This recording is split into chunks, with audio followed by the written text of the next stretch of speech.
Pilipinas, usually talaga sa tubig kami nagsispend time together. Kaya hindi ako nagtataka kung bakit sa tubig ang naging kasal nila. Nagsimula ang pagpaplano namin nung isang buwan kaming nagstay sa Europe, kung saan-saan kami, lugar na punta, mga bago sa paningin namin. Isa lang ang common na pinag-usapan namin, kung paano gusto nila maging itsura sa kasal nila.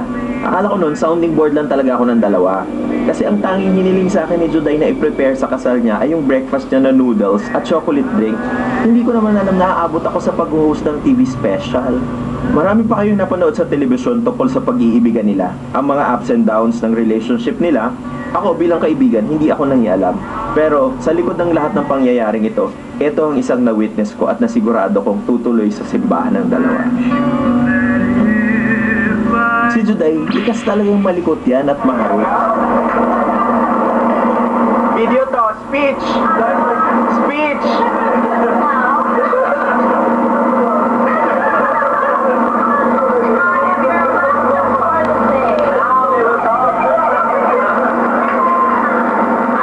Si Ryan, ganun din.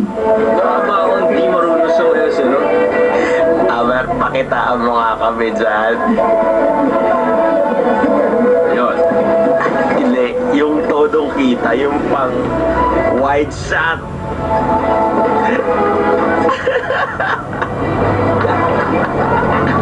Aha. Ayan. In fairness, office girl. Final na ba yan? Pagkatapos ng gabing to, naintindihan ko, oo nga, seryoso si lalaki sa best friend ko. Kung ako ang tatanungin, masaya ako, hindi dahil naging mag-asawa si Ryan tsaka si Juday.